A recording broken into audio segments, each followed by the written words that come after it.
तर काँग्रेस नेत्यांचे पुतळे जाळण्यापेक्षा भाजपनं अमेरिका भारत करारावरती बोलावं, एपस्टाईन फाईलवरती भाजप गप्प का, असा सवाल काँग्रेसचे नेते शैलेश अग्रवाल यांनी केलाय.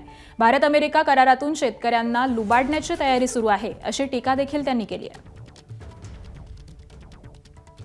ज्यावेळेस एप्स्टीन फाईल आल्या, ज्यावेळेस इकडे अमेरिकाशी करार झाला आणि शेतकऱ्यांना लुबाडण्याची पूर्ण तयारी केली आणि त्यावेळेस इतिहासात जायचा आणि इतिहासाचे काही प्रश्न घेऊन काही वक्तव्य तोडमरोड करून त्यावेळेस अशा प्रकारचे वादंग उत्पन्न करणे हाच यामागचा हेतू आहे.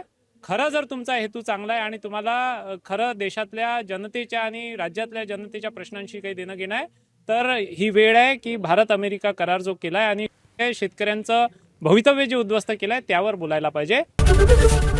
एबीपी माझा, उघडा डोळे बघा नीट.